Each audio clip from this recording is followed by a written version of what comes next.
everyone. I am Oracle Oriah, and I am here with Alastair from Hello. the UK. I'm from the US, and this is Cosmic Coffee. And today we are going to recap 2020. How do you do that in one show? I mean, we actually probably should have 10 shows to recap just 2020, but we're going to try to cover a couple things. And, you know, Alastair and I got started on our well, it was my show at first, and then I immediately just saw that this was such a great combination to bring him on when I started on my YouTube channel. And our shows have been about the topic of awakening and having your kind of enlightening experience throughout 2020, because it's been so big for everyone, and there's so many layers and so many facets of what 2020 has been like for everybody. So we've tried to tackle, and we were having a show every once a week. Yep. And then I got burned out a little bit, and so I needed to take a step back. So now it's just once a month, but and we're going to be doing more fun things in 2021 as things start to change. But I would love to talk about 2020. So Yeah. is there anything that comes to mind off the, oh, by the way, yes, I changed my hair, everybody. Yeah, I had really long blonde hair, and I'm going into my acting. Yeah, it's the other way, right? I know it goes backwards when we, and so I went back into my acting, and that I did in my 20s. I'm so excited. I have an acting coach. I'm rehearsing and practicing and taping all the time and learning Shakespeare. And I think of Alastair all the time because he just has that beautiful accent, and I try to like somehow, it's very proper, you know. You know, us Americans with our blah blah blah way of talking. Oh yeah, I'm fully riding on this train. So the thing that I've been very grateful for this year is you guys are a hell of a lot more open-minded. Oh, So that for me, that's the thing that's at the front of my mind in that yes. conversation. The biggest issue that Alistair and I started having was, I don't want to label it by calling it conspiracy theorists. It's not necessarily that genre or group of people that we were concerned about, but what we were concerned about was the fear mongering. And the fear mongering was all based on everyone wanting an answer. They wanted to know why things were happening. And so as they went into QAnon, they started to find all, am I saying it right? No, I'm just like, oh, I get it. Oh, It's like if you speak the name of the devil oh appears. yeah, like, yeah, Voldemort. Yeah. So yeah, when QAnon came into the picture, I mean, they've been around for a long time, but it became mainstream. As I was reading in like a Vogue magazine, it said something like middle-aged to like 30 to 45-year-old white women, mothers, like soccer moms, are the ones that have been actually spreading this like wildfire, which is crazy. So basically, we're just looking for answers. Now, some people say, well, this is really good that we started to look deeper into things, going past the government, going past media. Many people did need to do that, and we agree to that. We absolutely agree that we should look past these constructs and these industries and go into what's really happening, of course.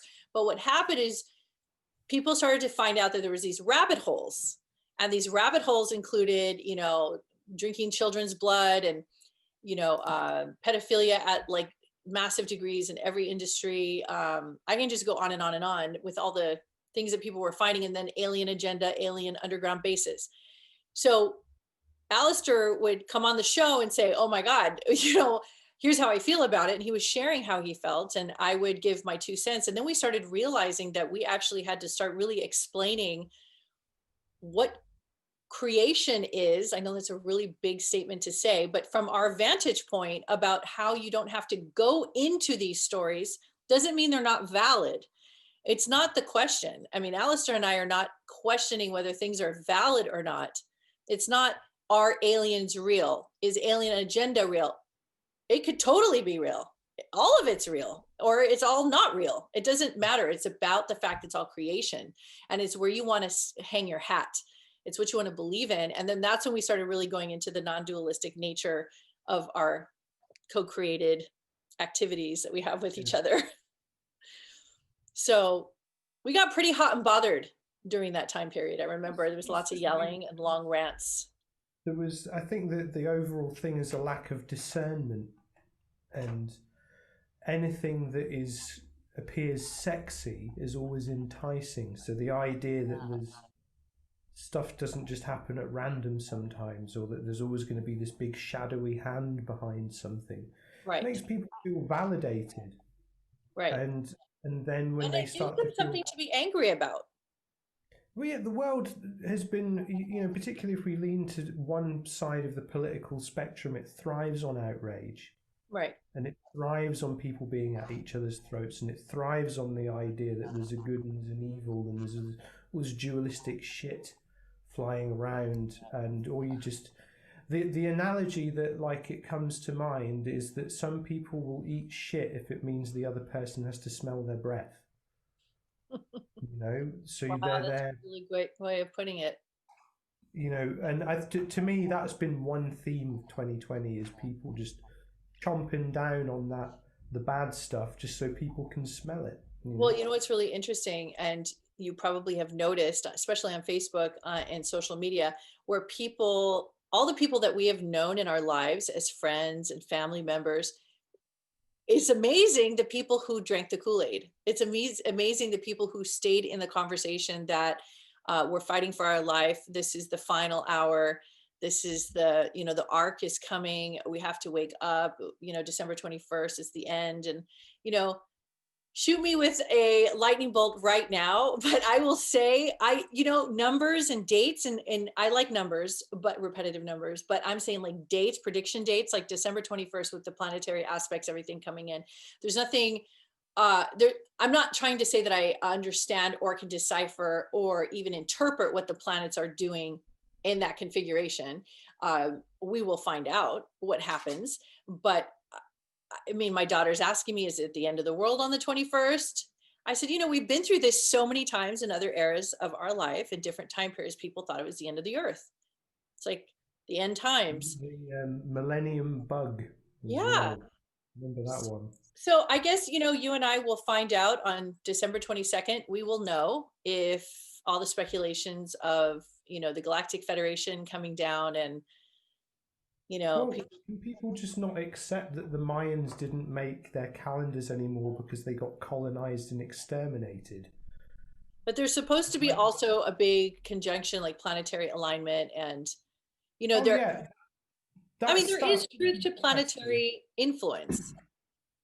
If we want to take like kind of a rational point of view on that, there's the electric universe theory, which essentially says that, like, if you imagine the solar system, it's like a circuit, and there's everything is the energetic relationship with that, and that what we've got in a few days from now is really exciting, because it can be sometimes the feel of something can create the reality. So if you've got enough people believing that something is going to happen, something will happen. Yeah. Because we create it into being. Yeah. And I think the idea that suddenly like people are going to be chosen, plucked off, that's bullshit. The idea that we suddenly shed our bodies and turn into energy, that's bullshit. But I remember in 2012, December 21st, then I had a sense of someone just kind of just went clicked a little switch on and go, hey, we see some extra color in the world, feel a little more love. Right. And I've got a feeling it's going to be like that, but maybe times 100. Could be. Yeah, I noticed that there are people who have turned their backs on me, have walked away of wanting to be friends or talking to me because I'm not in the urgency of the rapture of needing to really realize that this is going to happen. They can't wait to like look back and say, I told you so. I told you there's going to be military bases. I told you that you're going to be living underground and aliens are going to be controlling us. But how do you know that's not already happening? How do you know that we're not already mind controlled by aliens? You don't know what's happening in the universe. It's a giant, massive construct. So if for us to wring our hands about it now and be so worried every day and orchestrate our life according to the end times.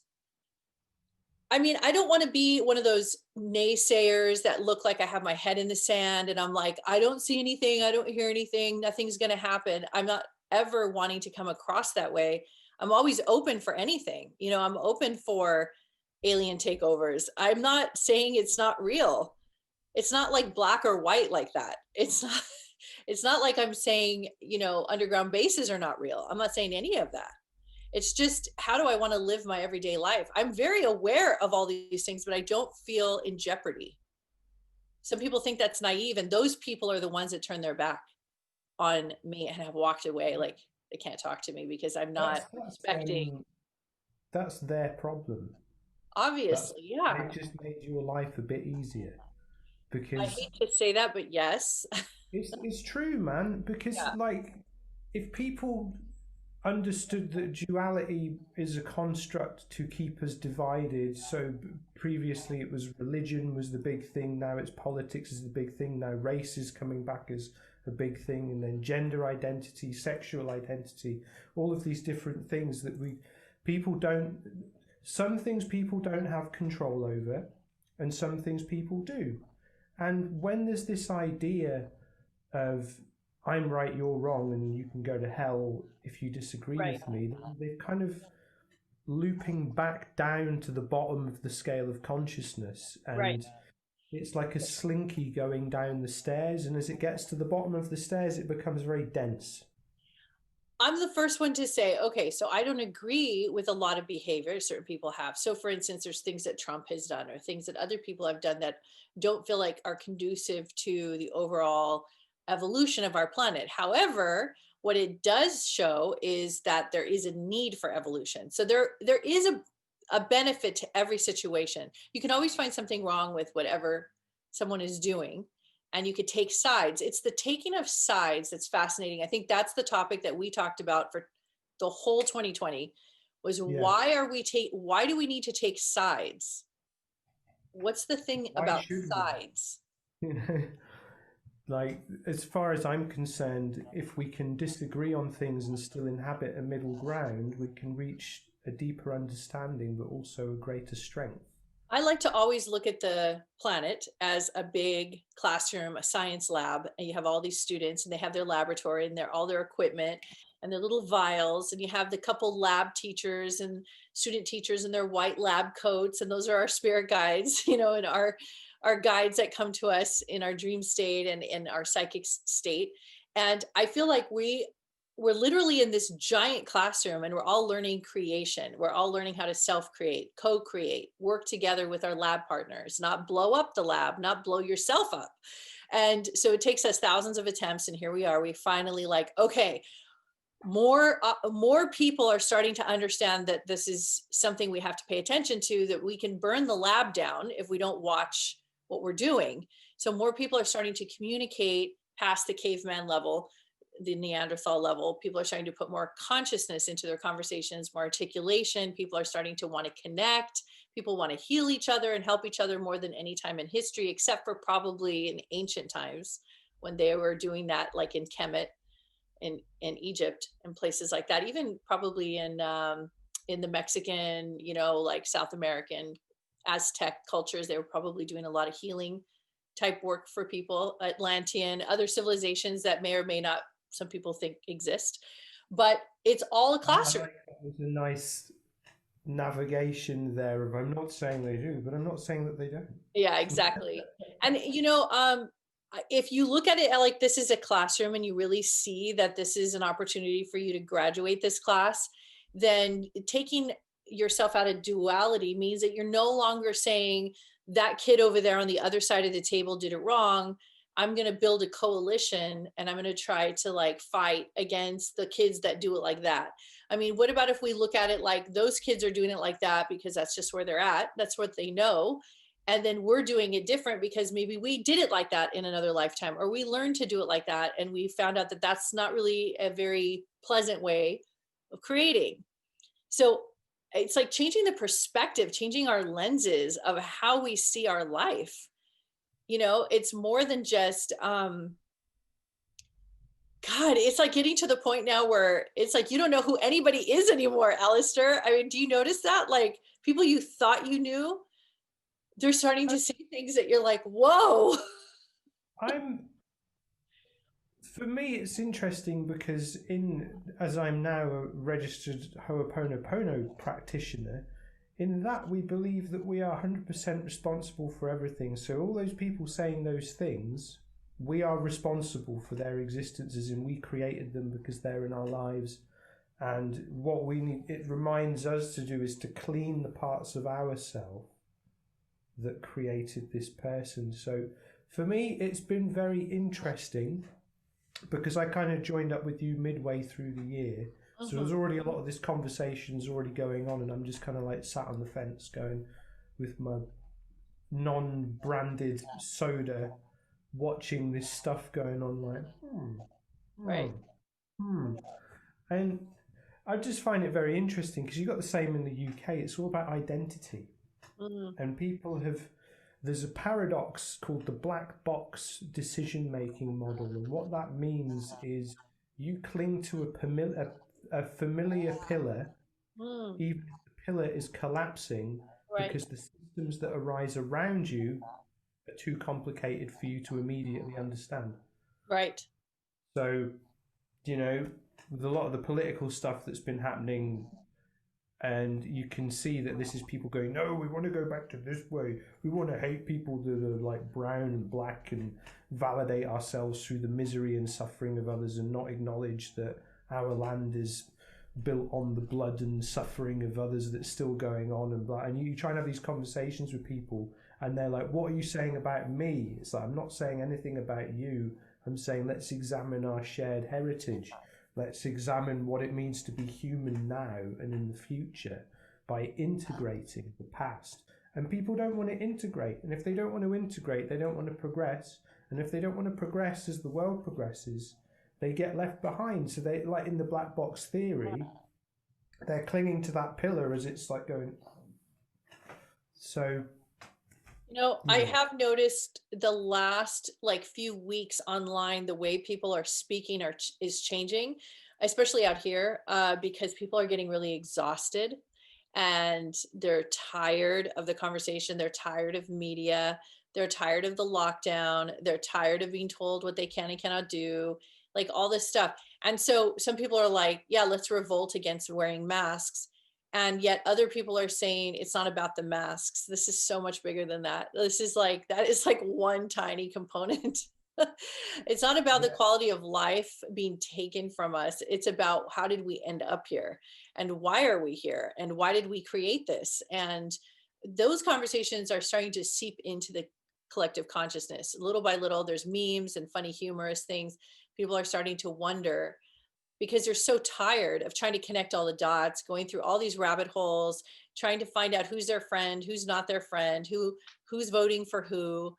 And you can see the exhaustion in people. Some people are having a lot of physical ailments and afflictions and ascension symptoms, etc. But overall, people are just tired. If they're getting sick from their own shit, yeah, basically making themselves ill. I've been doing and empaths process other people's shit too, so but it gets stuck in the filters. It's our job to not process it sometimes and just allow it to be mirrored. And right. If they want to, my door is right now. Yeah, if my door is always open, but if you're going to come and get crap all over the carpets and mucky fingers all over my wall, you're not welcome in the house, because I've got to clean it up.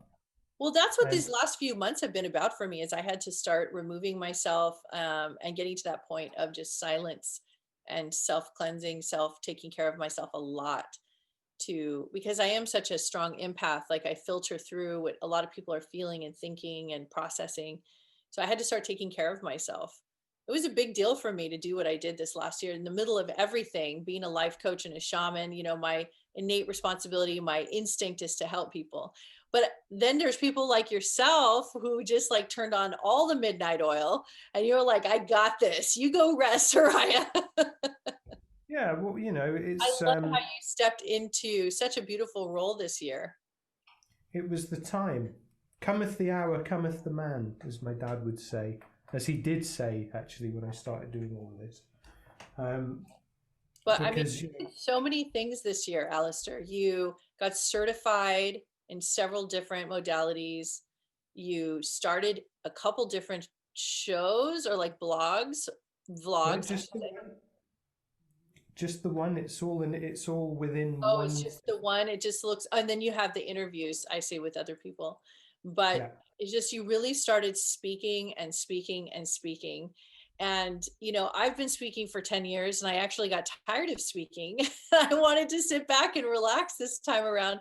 And that's why it was so fun to support you and help you to have your platform so that you can come out and really start sharing this information. And you have such a um, very interesting past and history. And then you're also a rocker, a musician, a teacher, like with students, children. You have so much experience in so many areas of ways of being, spirituality, how you feel about just everything, under the sun. And it's been so fun watching you coming out. I loved it I still do. I love it. I try to watch everything as much as I can that you post. But how are things been going as far as like what's the feedback you're getting? What are you starting to see and realize? It's pretty positive. It's all been pretty positive, and have you been focusing on one thing more than the other? Is there one topic that seems to be the big topic? Well, the whole thing is about the mantra is release yourself from yourself to be yourself. And then release yourself from yourself so you can be yourself. To be yourself. To be yourself. That's great.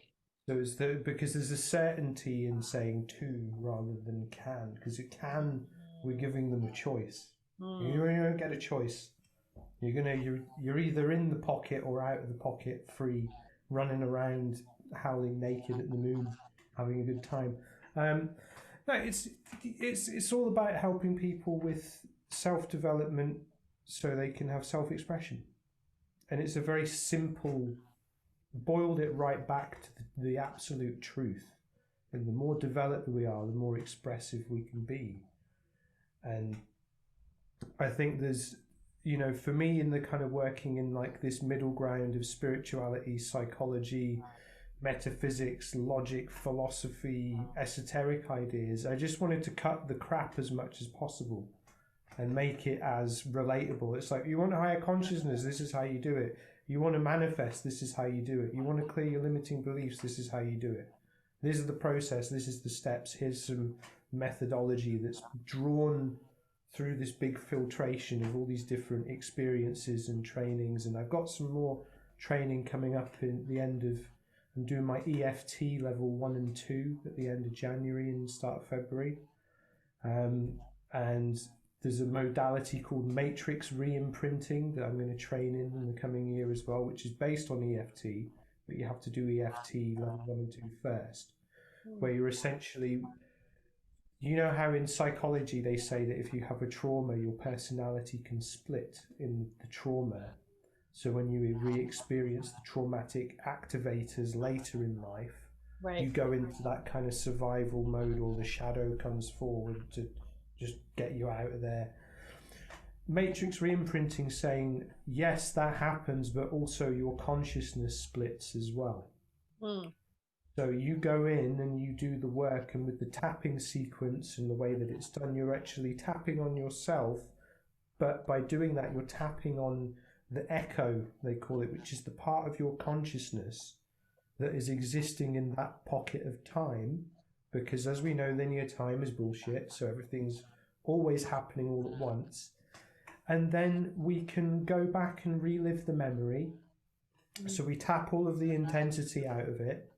And then we ask the echo, what do we want to do? We thank them for holding on to the trauma for us, for keeping us safe in the now.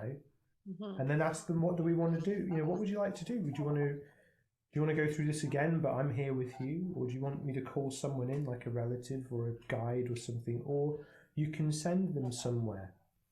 And I experimented with this on myself 2 weeks ago, last week actually, as I was studying, and I saw like 7 or 8 year old me coming up to me in my mind's eye going like, come on, can you tap on my face?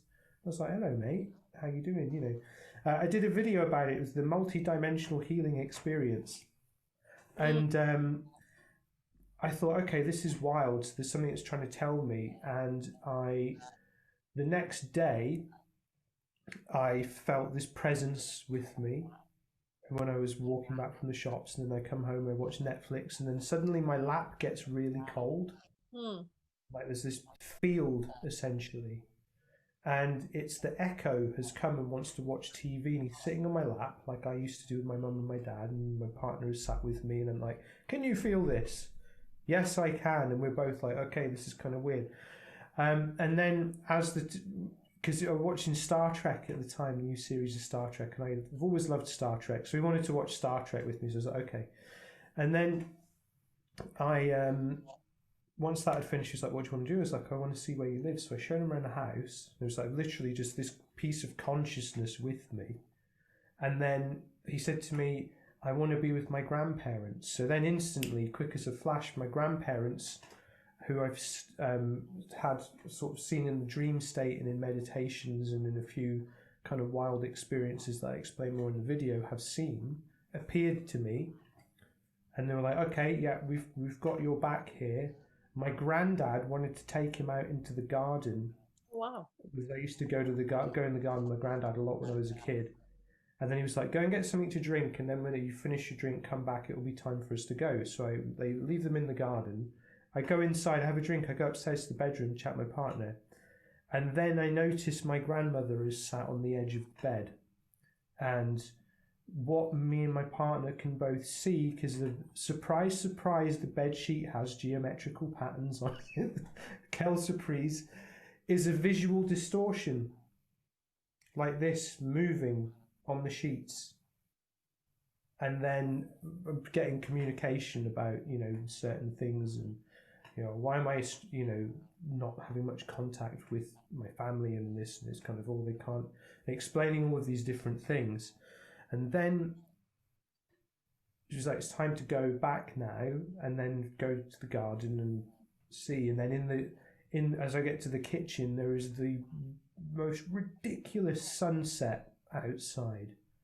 Just bright, like a gradient from a deep orange glow right up to the sky, kind of bluey, sort of starting to fade into the night. And then I think about 5 days later, my grandmother showed herself to me again in my mind's eye. She'd been with me the entire week. She passed in '96, and she was like, "It's time." I'm like, okay, so I'm sat here. This is where I do all my work in the office, and I'm going through the protocol in the book and doing the EFT, and then calling the echo to memory. And he was holding on to all the trauma of my parents arguing. They argued so much when I was a kid, and I used to just be like, oh, stop fighting, and trying to kind of make peace. Right. And he wanted me to go and release him from that. And he's like, well, what do you want to do? And he's like, I want my granddad. My granddad was missing like this finger, and then he like that much of that finger, and this one was gone as well. And then as I'm tapping through the sequence, because you follow the protocol, I just see my granddad's hand holding my younger self's hand, just rubbing his hand with the thumb, And then when that was finished, it was like, well, where do you want to go now? And he's like, oh, I want to go to my grandparents' house. So I visualised going to my grandparents' house where we would spend Christmases in the summer. And then at that point, I'm shown all of the happiest memories of that time with my grandparents over my childhood. And we created like a perfect day for him. Wow. And then he had his dinner, and then we sent him off to bed to go to sleep, and then that's where I left him. I've had days like that. I know what you're talking about. It's I call it inner child work, but it's the same concept where I let her take over and let her do all the things she needs to do, say all the things she needs to say, navigate in the way she wants to navigate. And it's such a powerful exercise when you allow that part of you to live and breathe, because that's who's throwing the tantrum. That's who's upset. Yeah. Well, this was it. And with the modality of matrix re-imprinting, they're saying that because our shared reality is an interface, they call it the hologram. I don't like the hologram. I'm more advocate that we more likely live in an advanced neural network of which we are essentially cells. But the idea is you call that part through the hologram. So you're kind of like returning your consciousness as well. Because some days I do have an inner kid day where I'll just be like, I'm ordering pizza, I'm watching movies, and Right. the phone goes off, and Right. then that's no, everyone can be gone. But this one, it felt like reclaiming a massive part of myself, but honoring the experience and allowing that part of myself to kind of go into like a new holographic reality where he now exists. And that's And he's definitely multidimensional living when you're consciously aware of your multidimensional self. It's definitely recommended for anybody listening. I know some of you on our United Starseed Connections group on Facebook. I know some of you are new to all of this. So what he's talking about can tend to sound very lofty and very like way out there. But if you really start to understand who you are in a multidimensional way, that means that you're more than what you say you are. You're more than your identity. You're more than what you see in the mirror. You're more than what your parents told you, your family, your school, your culture. And everyone tends to instinctively, we know that about ourselves, but to actually activate it, work with it, learn how to be in your multidimensional self requires guts and sanity and gentleness and peace, that you could give yourself that time, because otherwise you're living in a pressure cooker where it's just constantly trying to get things done and trying to make everyone happy, and you're not even happy yourself, but then you're trying to like appear that you're happy and everything's okay. And that's the part where Alastair calls the bullshit. Yeah, exactly. And in January, I'm going to be doing something for people to come and learn how to get free of their own bullshit, but I can't announce it just yet. Yeah, we have been talking about doing a Zoom group. I think in January would probably be really good, right? We go in and we can create an exercise or something you and I could also do on top of the groups that you're We doing. can do indeed. I'm launching a course at the end of the month, and before that, there's going to be a week-long event that will be announced in about a fortnight that people can sign up to, that I'm running, which is all about clearing, cleaning, and taking ownership of your shit. Because It if there gets was ever it a gets time for backed up, change, doesn't it? if there was ever a time for change, 2021 is the time. A lot of times when people get sick and they have a fever and they're just in bed purging, and you're sweating and you're hot and you're sick, a lot of times it's just the body's way of expelling these toxic conversations that get stuck inside of in your energetic body, your cellular body, because it holds a vibration. Any kind of pain or fear or negative storylines or trauma, you stuff it inside of yourself. And some people get stuck in their colon, in their heart, their lungs. Like right now with COVID-19, it's like the whole world is purging. The whole world is having their big moment of coughing up a lung. Literally, some people can't even make it through this purge. This is a giant illness. The planet is, it's like when we get sick, the earth is sick right now. The earth is showing and showcasing what has been happening under the surface and not been dealt with. And so now the fever comes on, and the coughing and the hacking, and trying to purge all of this out. And that's what's been happening. If you guys notice, like everything's coming to the surface, everyone's seeing what everyone's doing, the transparency. Well, the thing as well, we spoke a bit about the divisive nature of things, but if we look at the flip side of division is unity, and there has been a lot more unity coming about in the world, and there has been a lot more kind of acknowledgement that actually maybe we do need to look after each other. Authenticity is back on the table as well. People are being like called out for things and stuff that is not necessarily in alignment with the projected self. Have you noticed people are having less and less patience with other people who are bullies or being mean online or trolling? Have you noticed there's less toleration for that? More and more people are standing up to those people and saying, come on, get it together.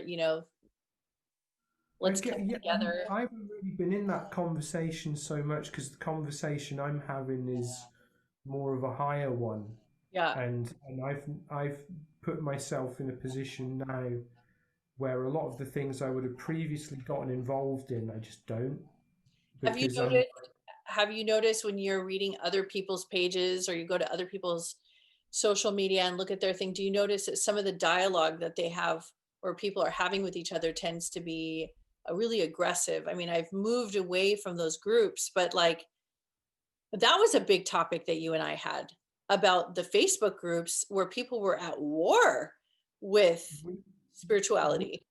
would it be wrong to say that I just don't go to people's pages or groups or profiles anymore, and Oh, I you just know, yeah, it's think, not wrong, but when I'm getting out there in the world and how I was getting out there is connecting to see how many groups I can connect with and see if I can connect with people and bring them in. And as I started noticing what was going on, I said, wow, that's why I created the page, which it's kind of like, I call it the Oasis, which I love that reference. Also, it's a little bit of a gaming reference, but the Oasis is a place where you don't have to have those conversations, and you don't have to be subjected to it. You don't have to listen to it. But what I'm saying is that that side of humanity is the part where those of us like me and you who are less combative, we're starting to see more people wanting to come over to kind of like learn how to speak from this non-dualistic place, learn how to not be a bully, learn how to not, you can articulate without being aggressive. mm, You can take a soft stand power. without putting one person against the other. This is it. The power of the future is soft power and malleable power, Right. and not power that's driven by small dick energy. That is the kind of macho, yeah, mask of a man, I can fight it off, and then the next thing you're having your leg removed or something. It's weird shit. I don't know. And I think it's interesting because I want to recommend a book. It's called The Map of Consciousness Explained. And the guy who wrote Power versus Force, I have the book upstairs. I Oh can't go yeah. and get it. It's going to be a waste of like No, no, two no. I minutes. know that book, Power versus Um, Force. That was really a yeah, huge book when it came out. he wrote another one which is like The Map of Consciousness. And Mm. in the very front of the book is the map of consciousness. And all of the things right down the bottom is like, the anger, jealousy, vengeance, revenge, all of this kind of stuff that you see in people who are like getting really um, het up about their ideologies, and they're getting really like, well, and then like just getting in people's faces about stuff. The way I see it is in terms of, if we go back to the school, that's your kindergarten, you know. I'm a uni lecturer. I don't teach kindergarten, Mm. and that's that. That I'm not ashamed of that, and I'm not It's a hard apologetic. class to teach. My husband teaches kindergarten. I don't have the guts Really? for it. I Um, didn't know that. you're on the front lines. You're on the front lines. You get battered and bruised. You have to be able to take it. And also then you have to be able to break things down into bite-sized pieces for people to understand and not let that affect you and not let that throw you off center. And I don't have it in me. I mean, I teach upperclassmen also, just like yourself. I I just, know you. I know it. I feel it. I see it. what? Like that you're just like, yeah, we're like, no, we're I not can't into do it. crowd I've control. tried. I've tried so many times to teach spiritual teachers. We're talking about spirituality for those of you who don't know what we're talking about. So we're spiritual teachers, we're wisdom teachers, and we're talking about the stages of Ah, evolution of where you're at I, and how to, I, what I grade to thought for teach. a minute you actually meant that Riz taught in the kindergarten class there, like a real No, bona no, no, fide. no. I'm just in a spiritual aspect, I'm talking. I was like, that's actually quite cool. Like, I didn't That say, would have oh, been really cool if he would have done that. But no, he put that handles, down in front in the of spiritual children. sense, he handles the babies, the new ones, just getting food and nourishment and water for the first time. The survival instinct is so massive. And people that are just coming through for the first time, they want the information, but they can't even tolerate listening because they've never been taught how to listen. So they can't even sit through a conversation. In my whole 10 years, I think I've put in 20% of my teachings have been towards kindergarten to first, second grade teaching. I teach, you know, seniors, I teach graduates, I teach other healers, and I guide other people. Like,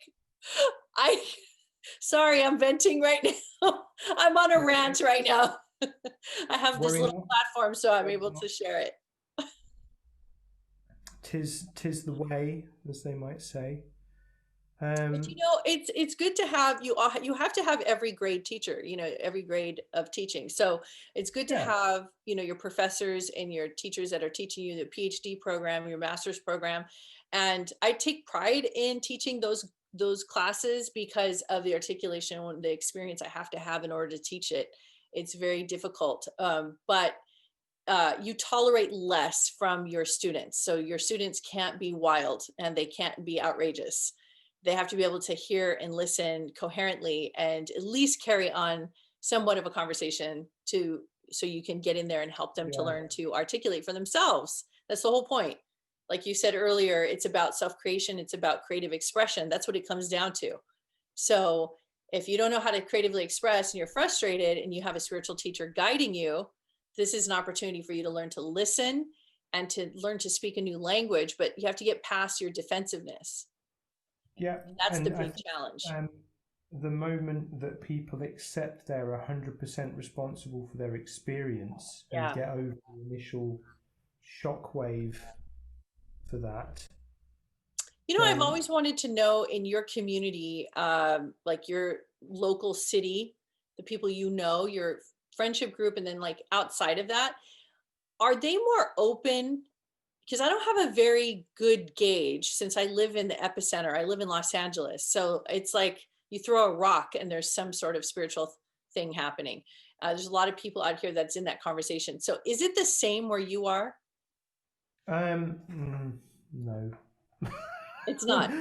It's just, I don't know, man. I'm living on an island in a way in my So own... when you talk about these things to the average person there, what happens? It depends, because a lot of folks that I do talk to are already hip to how I think. Right. So they like... So like if you were at a restaurant and you're talking to like a waiter or a manager and somehow something was mentioned about consciousness, how would it be received?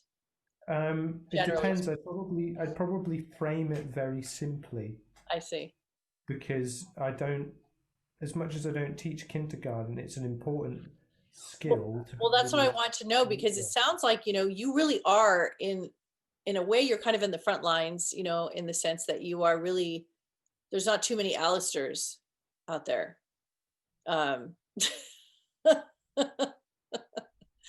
I mean, I know there's not too many Oriahs also, but there are more spiritual teachers and life coaches and healers out here in LA.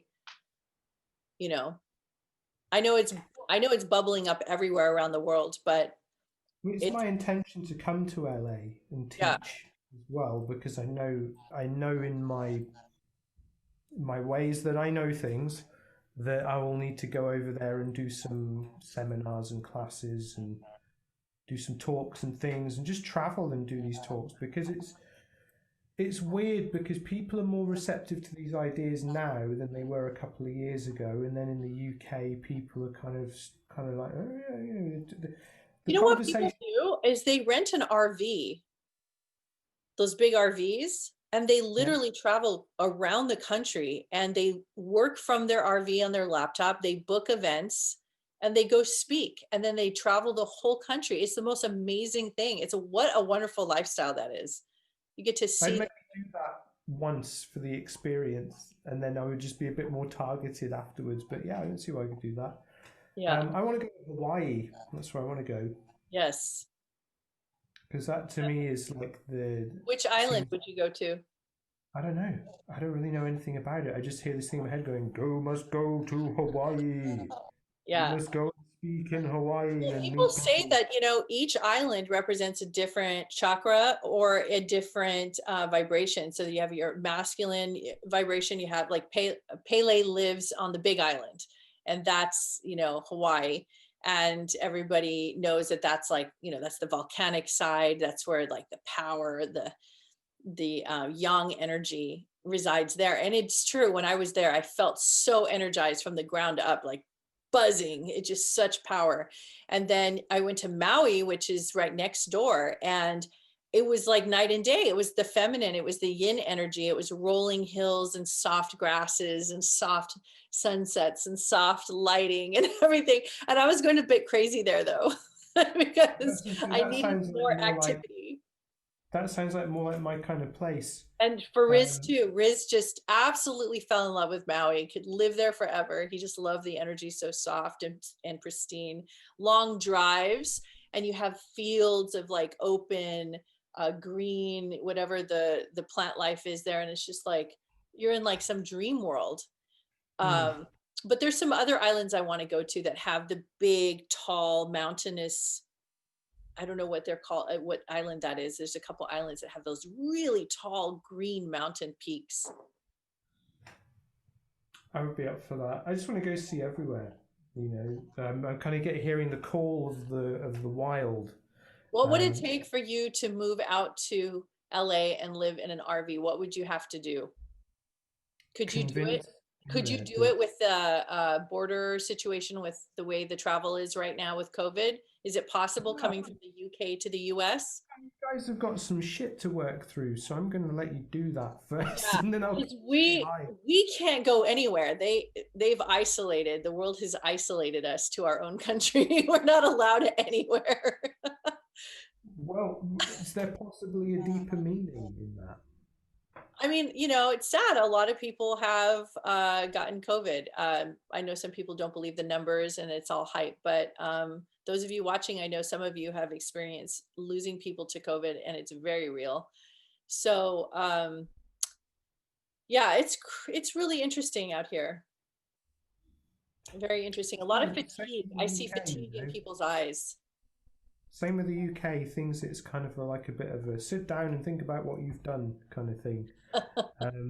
Well, as soon as this is lifted, I expect you and Emma out here, and you guys can just, you know, first of all, you have to visit us, and then we take you around, but then you're going to have to get an RV or something and just travel, you know, and just get like a muscle car or something, and like, yeah, well, you can tow that behind the RV and then take off and go up in the canyons with your top down. Yeah, I mean, with your top down. And what's your favorite music? You'll be blasting that. I mean, that's like asking me, do you like food? That's right, I forgot what a musician you are. But you know, it's all good, man. I think like it's gonna be an interesting year ahead. I think there'll be more progress. There'll be some of this, some of that, some of this, some of that. Well, I love how you've settled so nicely into your new lifestyle. It seems very official and very final, and I like that you're here to stay. And that sounds really fun. And I can't wait to see what 2021 is going to be. And I wanted to say hi to Emma too. Emma, if you're listening, or just tell her I said hi. Thank you for being so patient with me, Alastair, and cutting down from once a week to now just once a month. And I know you've been so busy, so it worked out. That's all right. I'm like the Phil Collins of spirituality now. I've been trying to squeeze into your schedule. I write to you like, when do you have an opening so we can have our show? Because I know how busy you've been, so it's good. And previously I'd reply like within a couple of minutes, and then I think last time it was a couple of days before I was able to get back to you. It's just been I'm building a website at the moment, so that's the big. That's fantastic. Well, yeah. I want to say happy holidays to you and Emma, and happy holidays to everybody out there. And I just am so grateful for every minute that you guys have spent with us. And please like and subscribe, keep our channel going. And I really appreciate you. And please comment or let us know anything you want to hear from us or what you would like to see for 2021. And we will be back and ready to go with more Java. So we love you guys. Peace. Happy holidays. Take care. Have a good year. Happy New Year. Bye, everyone.